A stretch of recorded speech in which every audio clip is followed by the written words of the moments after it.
Welcome everyone and happy Thursday. Thank you all so much for joining us for today's webinar, Dig Deep, Unconventional Ways to Grow Your Brand. This is the first in a three-part series of webinars brought to you by Allegra Marketing Print Mail, your single source for strategic marketing and print communications. I'm Jessica Ng, and I'm so thrilled to be your moderator for today's session. Before we get started, I'd like to encourage all of you to use the chat box on your screen to submit questions at any time throughout today's session, and we'll be sure to address those before we conclude today. I also wanted to let you know up front that this session is being recorded, and yes, all participants will be receiving a copy of the recording by early next week. We'd also like to encourage you to share your thoughts on Twitter using the hashtag AllegraDigDeep. We are so excited to be sponsoring this webinar today because we know how challenging it is to keep up with all of the demands that are put on all of us today. We know that you probably want to accomplish great things this year and are really excited about all of the big, bold goals that you've set out for the year. But the reality is, we know that some days it can be really difficult to try to keep up and keep our balance, try to juggle everything that we have on our plates without having anything fall through the cracks. And most days, it's hard to find the time to really be creative and innovative and really set forth exciting plans for our departments or our companies or organizations. Well, that's where Allegra Marketing Print Mail adds value to our customers across North America. We help businesses and organizations like yours accomplish their objectives, whether that's developing and growing your brand, retaining and nurturing your existing customers or donors, targeting and acquiring new prospects or donors, ensuring that your internal customers or employees stay informed and motivated, or for many of us, trying to accomplish all of these things for our organizations.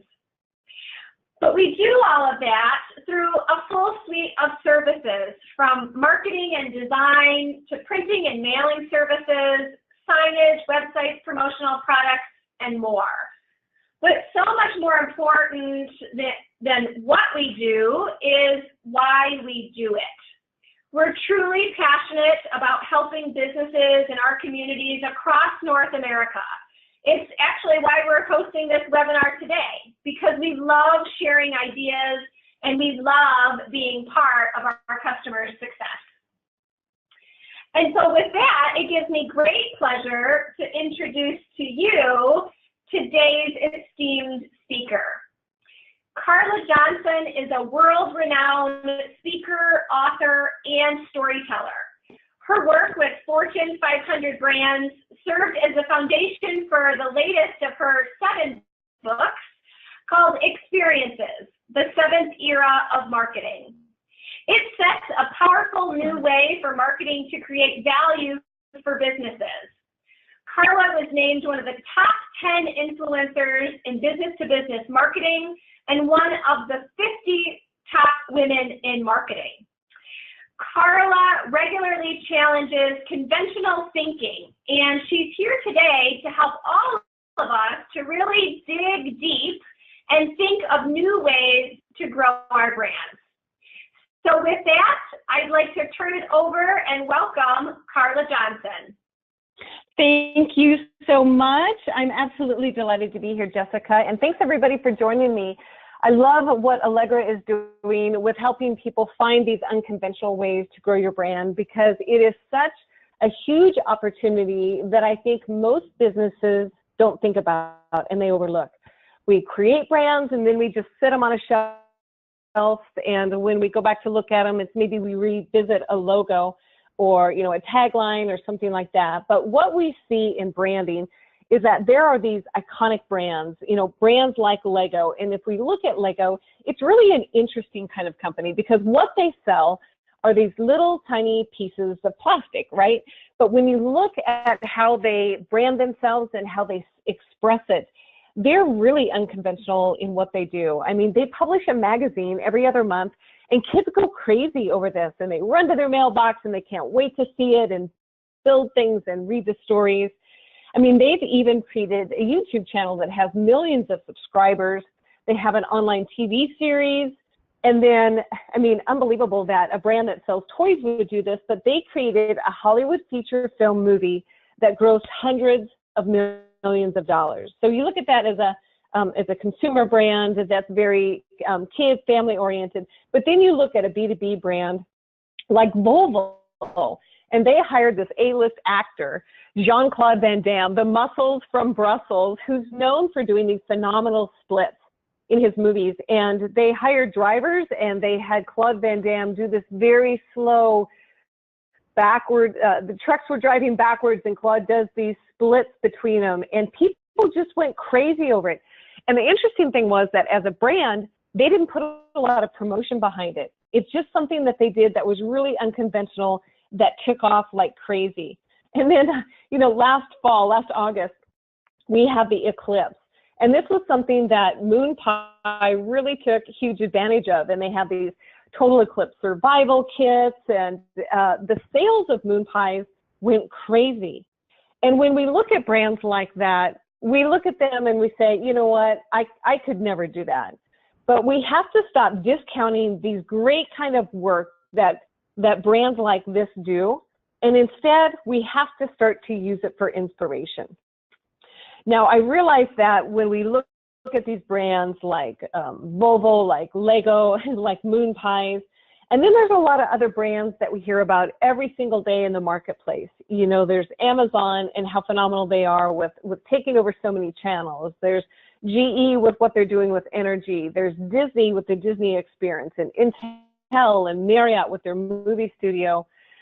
And I know that there's a lot of times when I've looked at brands like these, and I think what they do and how they brand themselves, it really doesn't relate to what I do. In fact, I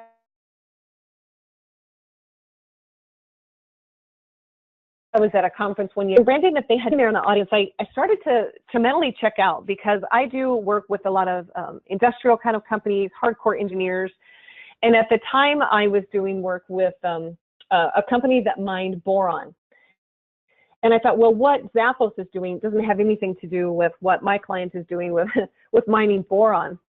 And I started to, you know, look around the room, see if there was anybody else there who I recognized, and of course, flip through my social media channels to see what was going on in the rest of the world.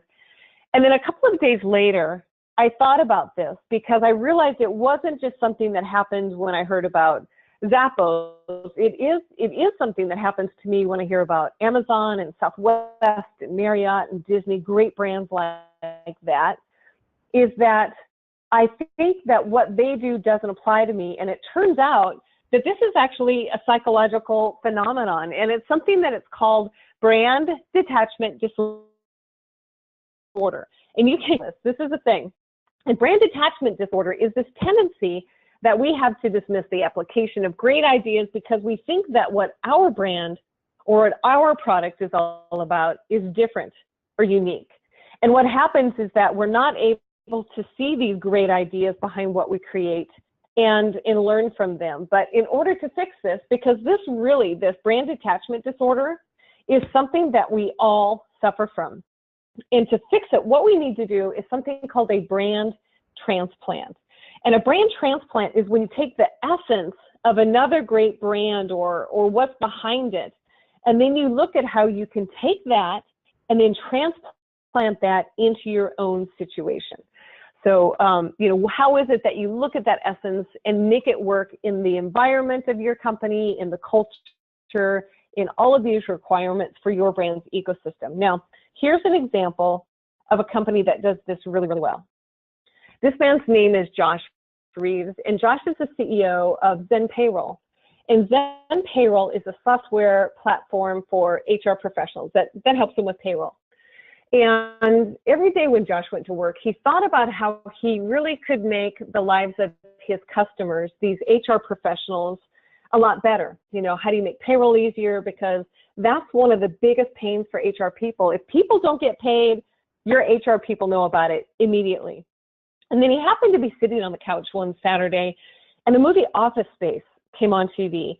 And if you've never seen it, Office Space is this movie about absolutely horrible bosses.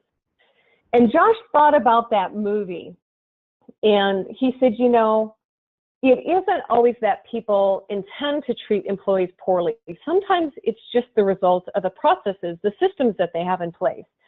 And then he thought about the people who worked for his company, and he said, as a team, his people don't just care about software. They have this huge gusto for what it is to care about their employees. And that was actually the foundation for how he rebranded the company to the name Gusto, because it really reflected the ways that his company served customers. It wasn't just about selling software.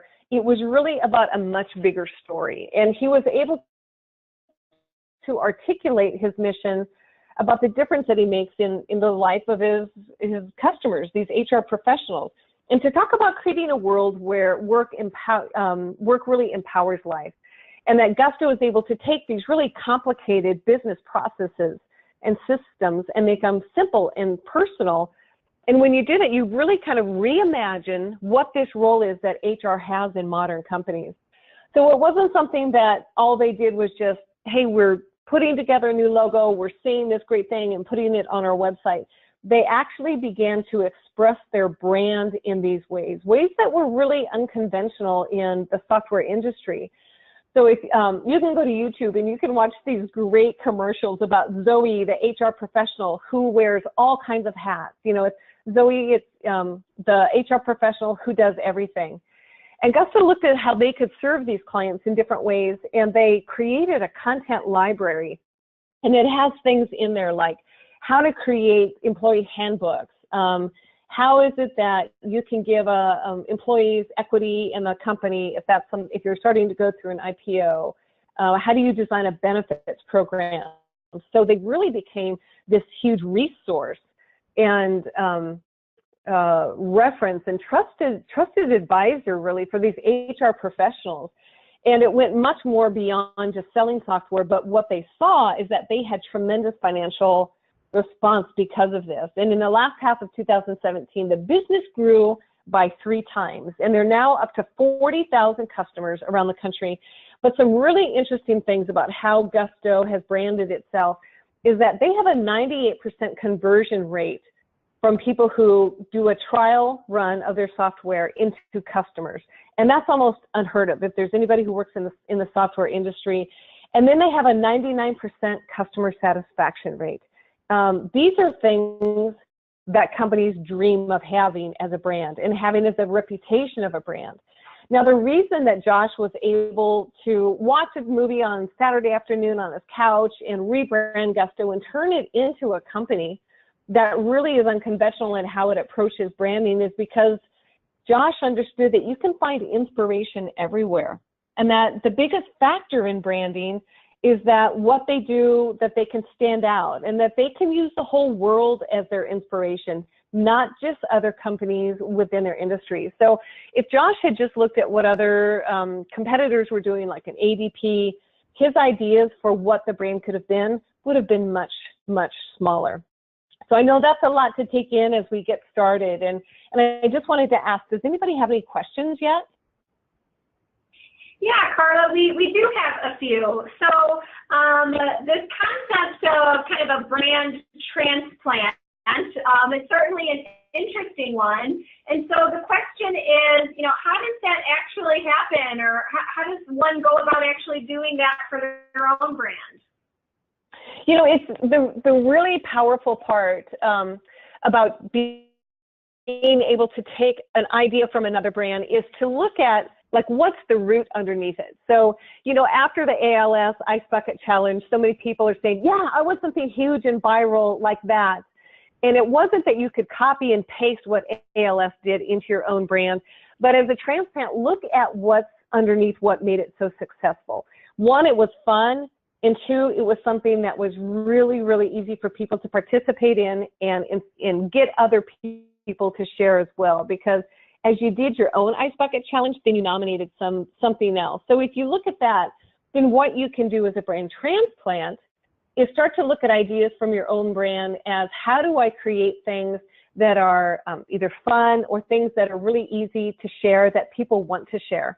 Now, it doesn't mean it has to be something quirky like an Ice Bucket Challenge. It could just be something that's really, really helpful to your customers, that they say, this is amazing. Hey, my coworker, my peer at another company, you really should check this out because this was really valuable. So that's one example of how you actually do a brand transplant. Awesome, thank you, that's great. And we have one of our audience members kind of asking for a little more specific example. They're a healthcare company and wondering if you have any examples of how they might, you know, pull some inspiration from a brand like Apple, for example. You know what?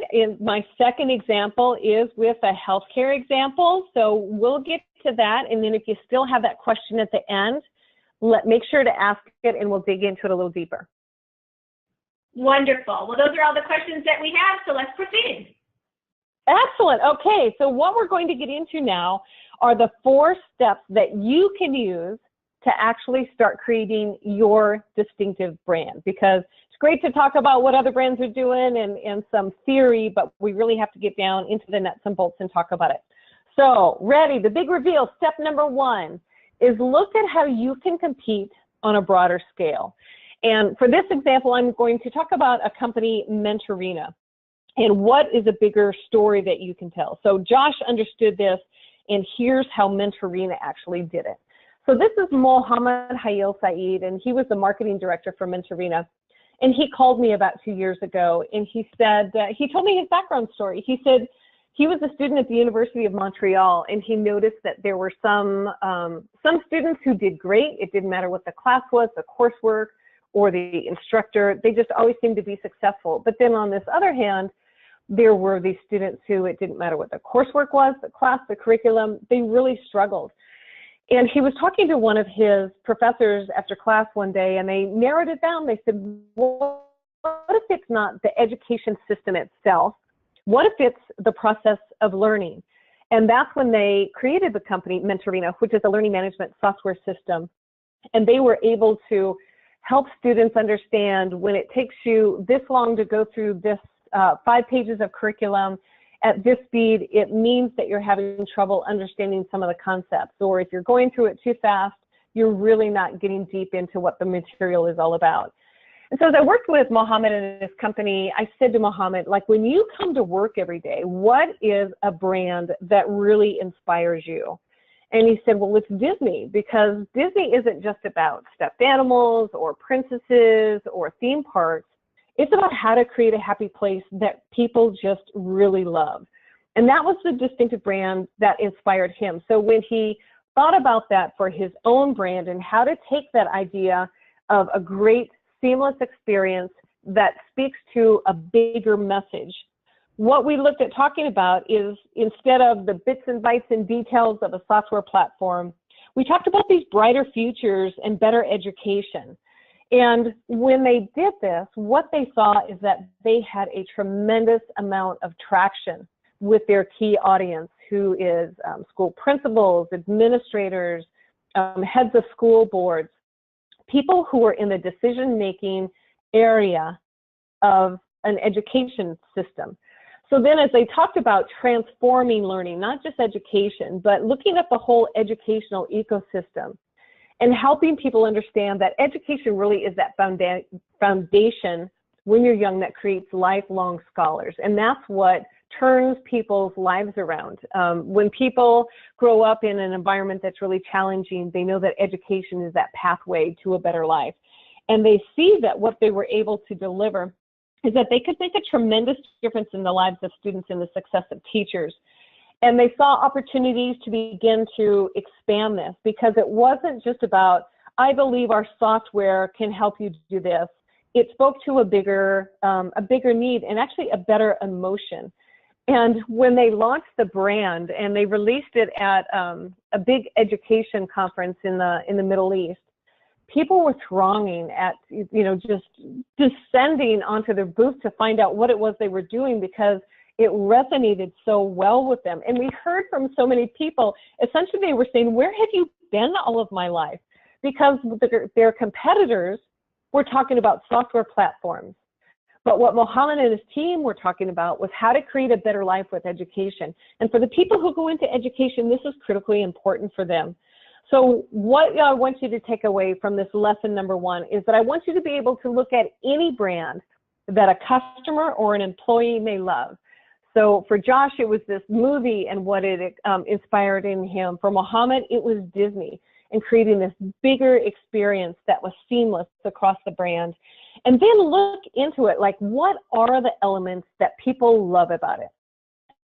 Does it have great empathy? Is it funny? Is it humorous, if that's appropriate? Is it real intelligent and people see it as a trusted resource, like maybe a Mayo Clinic? Is it something that delights people, like moon pies? Or is it something that people dread? And when I talk about creating a distinguishing brand based on something that people dread, I think of Jägermeister, because nobody wants to drink it, but it is an amazing brand that's really unconventional. So that's what I want you to think about for your first lesson, is look at how you can compete on a much broader scale. Okay, now step number two is to be unexpected. And Be the Match is a nonprofit organization based in Minneapolis. And this is Reagan Hall-Reiners, and Reagan's the director of marketing and communications. And every day when she came to work, her biggest struggle was talking to people about bone marrow transplant, because that's what Be the Match was about matching donors with recipients. And she said, the biggest struggle is that she had a hard time getting people to understand that donating bone marrow was actually a thing. And then if they did know that, then to get them to know that Be the Match was a place where they could go to donate. And then the third thing was to actually get people to donate, because I don't know if anybody on the phone has ever donated bone marrow or had a friend or a family member who did, but it is an incredible process, because they stick these big needles through the bone to the middle to extract that bone marrow. And the side effects are fatigue, it's pain, it's nausea, there's a lot of things. And the average recovery time is 20 days. So when you look at that, even though there was a great story that they had to tell about the difference donors made in the lives of recipients, they had an incredible struggle to get donors. And that's what nonprofits do, and that's what healthcare does, the outcomes and how people's lives are better. But Reagan had an idea, because she started to look at some of the statistics about how healthy donors are, and they found out that there's this group of young men ages 18 to 24 who were the healthiest target audience, target donors for them to look at to try and get them to become a part of it. And when they looked at what mattered to these donors, they did care about the outcome of helping people's lives be better and helping someone, relieve themselves of pain and everything that's an outcome of what a recipient gets. But Reagan looked at, where is it that these people actually have conversations and what matters to them? And she saw that they really do care about making the world a better place, but where they gather is on social media. And a couple of channels in particular are Instagram and Snapchat. So Reagan put together this campaign that focused on the donors. So she flipped that around, and she looked at how she could engage with those people and help them want to be a hero. So the campaign that they launched was called Be the Guy, to help this group of men be really proud of being the guy who is the donor who helps somebody create a better life. But it wasn't about the heaviness that comes from a lot of nonprofits and especially like donor kind of services. But they took a really fun approach, like this, for example. This guy could save a life. Now you look at this guy in general and you think, that's not what I have in mind when somebody is coming to save my life. I think about this handsome man riding in on a white horse, or this woman who has kids and she values life. This isn't what they think about. But what Reagan found is that people absolutely loved this, people in this demographic.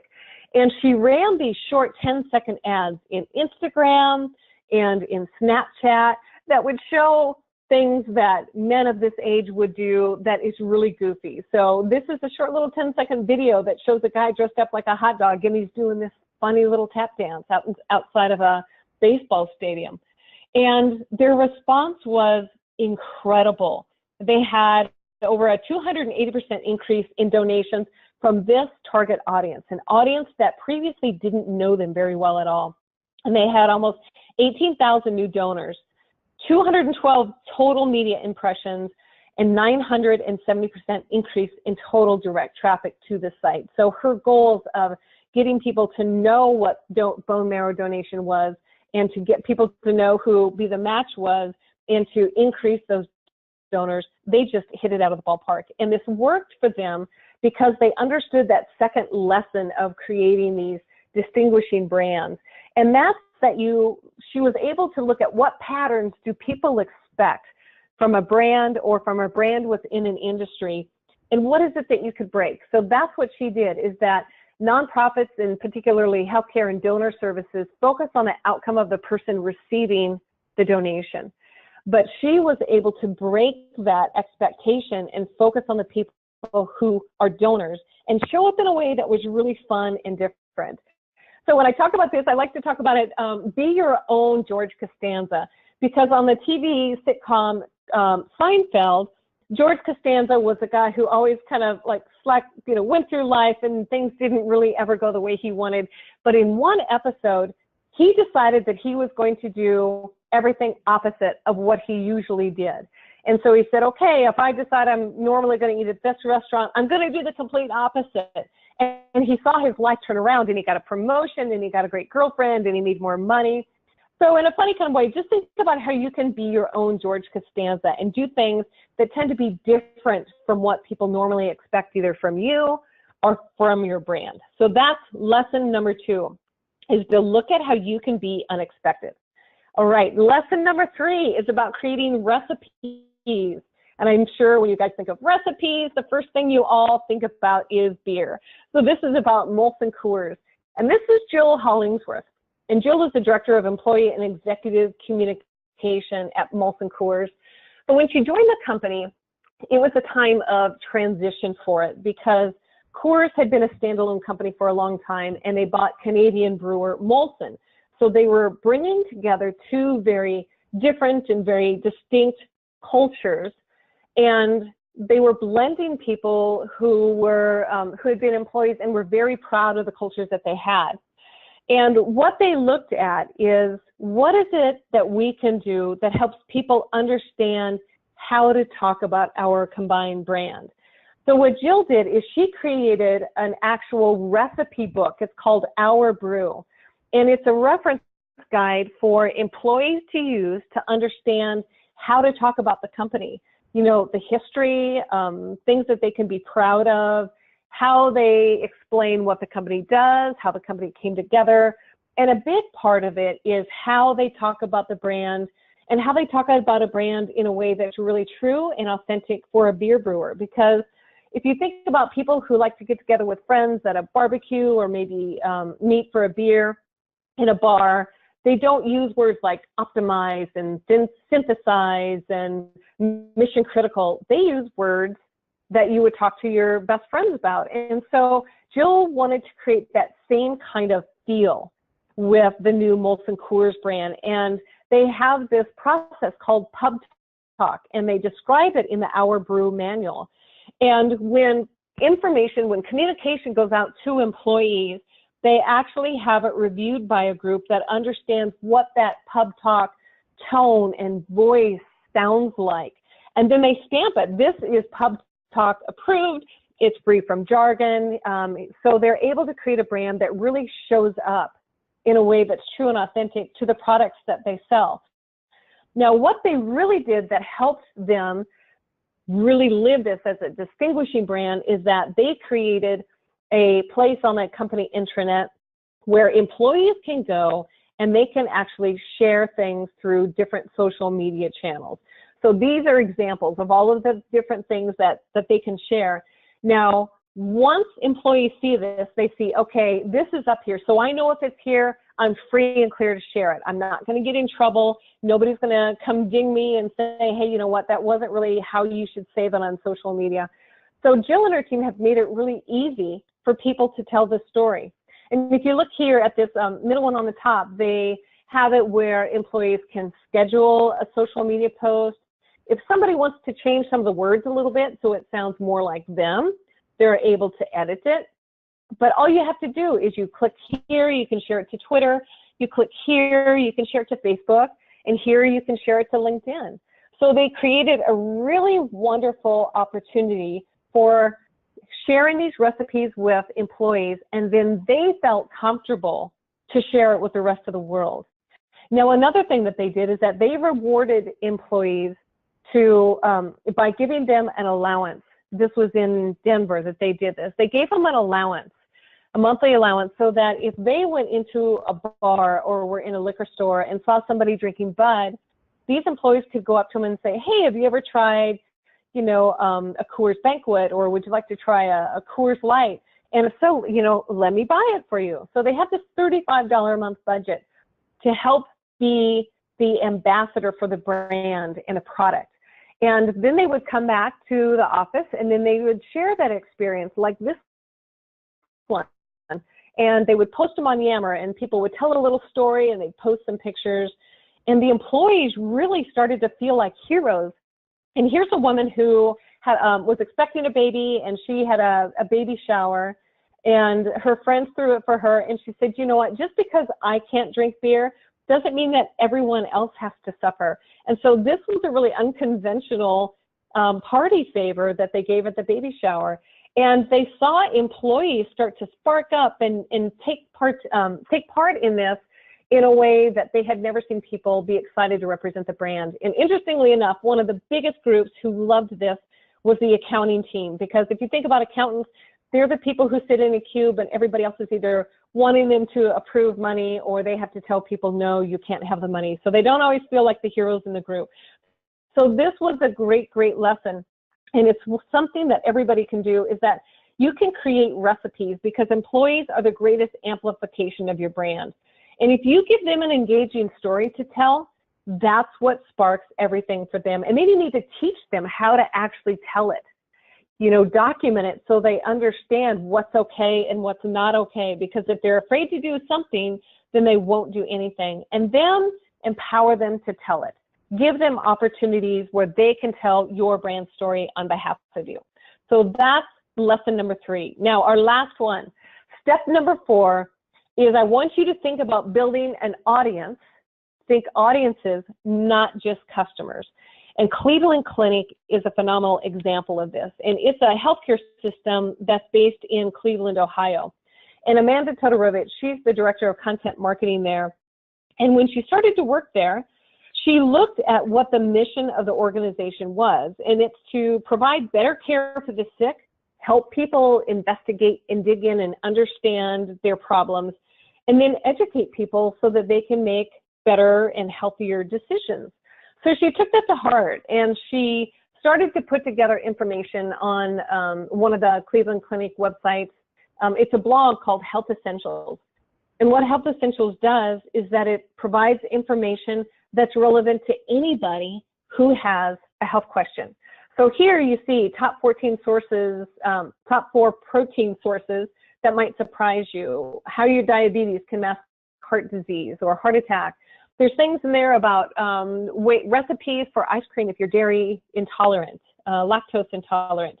So what she was able to do is to be very clear about what it is they deliver and understand that it's not just patients who they want to serve, but they really want to build a better audience. And we can see here on this page of Health Essentials is that they're very clear about it. We want to help you make greater sense of a complex world of medicine, because when people have a health concern, it creates a tremendous amount of stress. And that's what she wants to do, is that she was able to help people by answering the questions that they have about health concerns. And that's not just a patient or a customer issue, it's an everybody as an audience issue. So she looked at what she could do to help people understand their situations. And they have all sorts of guides, like this one that talks about ACL injuries, how they're treated, and to reduce your risk. So it isn't just about treating it once you get it. It's about how to avoid it. So what she has here is a form that you fill out. And then once you fill out that form and give them some information, then you're able to download this guide and use this to help understand what's your situation. So maybe you're a coach and you want to understand what to do to help prevent ACL injuries.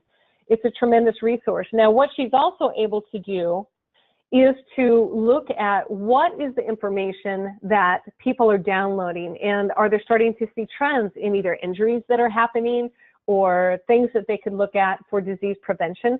So it's an incredible way for them to understand what's going on in people's lives and healthcare and what their concerns are, so that they can turn that back into new content that they develop and then feed back to their audience. Now, another thing that they did is that they were able to create this Cleveland Clinic Go Healthy program. And it has been so well received that it's actually something that food companies are looking at putting on their products to say, our products are really helpful, are really healthy. You know, look at this. It's been approved by the Cleveland Clinic. Now, Cleveland Clinic is also looking at, okay, it's not just about making healthier food choices, but about making healthier choices about what goes on with your body. And maybe looking at using the same Go Healthy with furniture. You know, is it ergonomically correct for people who are in an office all day? So there's really, really tremendous opportunities for other kinds of revenue because they're looking at how they could serve an audience and not just customers. So when you look at this and you think about audience and not just customers, think about what are the questions that anybody in your industry would have, and how can you help them answer it? And how can you become the best go-to resource, just like the Cleveland Clinic is with healthcare? And then also, how can your audience deliver research information that you can then in turn feed back to them? And that's what Amanda was able to do with some of these helpful guides that they had available to their audience. So there you have it. It was a lot to cover at once, but when you want to look at these unconventional ways to grow your brand and really have new opportunities to generate revenue, there's 4 steps. Is that I want you to think about what Mohammed did and look at how you can compete on a much broader scale than just your competitors or your immediate industry. I want you to think about how you can be unexpected, like be the match and show up in ways and maybe flip the equation, you know, do something that people in your industry don't expect from your brand. Look at what Jill did and figure out ways to create recipes so you can help employees be the best and brightest brand ambassadors for you. And then last, I want you to be like Amanda and think about creating audiences, not just customers. So thank you for having me here today. I love talking about building brands and especially these unconventional ways to build them.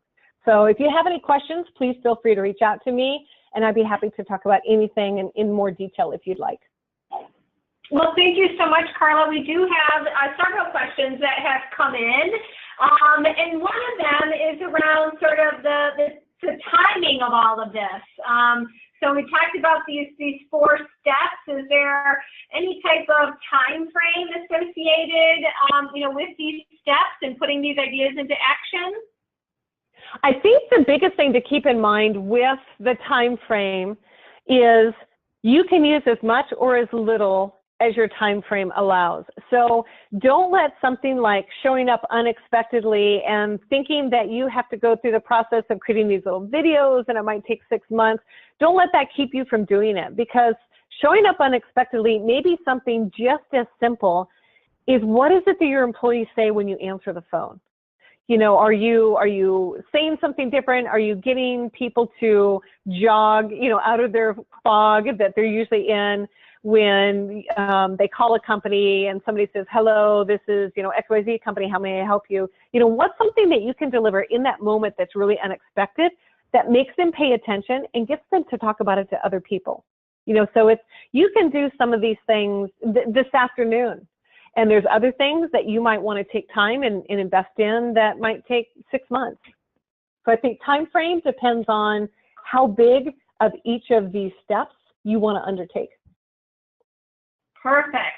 Now, you obviously used a few examples with social media and kind of, videos and sharing.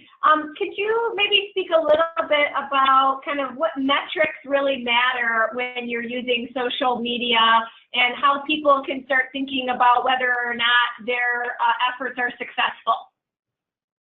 And that's an important one, because there's a lot of things that we can measure with social media, but that doesn't mean that it's the right thing to measure. So there is a tremendous amount of debate about whether or not measuring clicks and retweets and likes and things actually matter. And to be honest, it depends on what your goal and objective is with social media. So like for some of the things with Reagan, some of the early indicators were just things like, did people watch the video? Did people share it? Did they comment on it? What was going on with it? And so that's one of those early indicators that people will say, that doesn't really matter because there's no revenue attached to it. But you need to get through what people tend to look at social media as these vanity metrics. These are early leading indicators of what people find interesting and what they're likely to engage in. So when you look at social media and what is it that you should measure versus what you can measure, what you really need to look at is, what behavior do you want to drive because of social media? Is it about sharing? Is it about telling a very short story on a social media channel that then people will click through and get to another bit of information? Is it about getting to something that they can download? We look at Gusto, and some of the most helpful things that they create are these print resources that people can use, HR professionals can use to understand how to create an employee handbook, how to set up a benefits program. So it's also looking at, how does that social media, that online experience, tie into what you do offline and with print, because it's all part of a important ecosystem that really needs to work together. Awesome. Thank you so much, Carla. We also had some questions around kind of how to position, brand and how to have sometimes these discussions with maybe a manager or an owner who maybe isn't as marketing minded. So how do you kind of begin these conversations and really have it resonate with maybe a higher level decision maker to kind of get them engaged and on board with some of these concepts? Oh, and that is a great question, because when you think about pitching some of these new things about branding, what I see happen is that bad pitches are killing great ideas. So this is a process that we really do need to look at, is how is it that we're bringing people along for this journey that we want to have happen with the branding and some of these unconventional things that we want to do.